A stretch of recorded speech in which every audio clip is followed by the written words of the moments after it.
FreshQ 只需要自來水同食鹽就可以新鮮製造天然消毒液。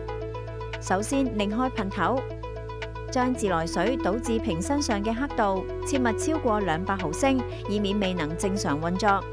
使用包裝內1g專用量羹，1g份量係同量羹邊緣持平，只需要加入2g食鹽。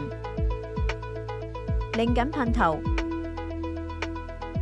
並輕輕搖晃瓶身，按下開關按鍵開機，並進入所需模式及產生氣泡。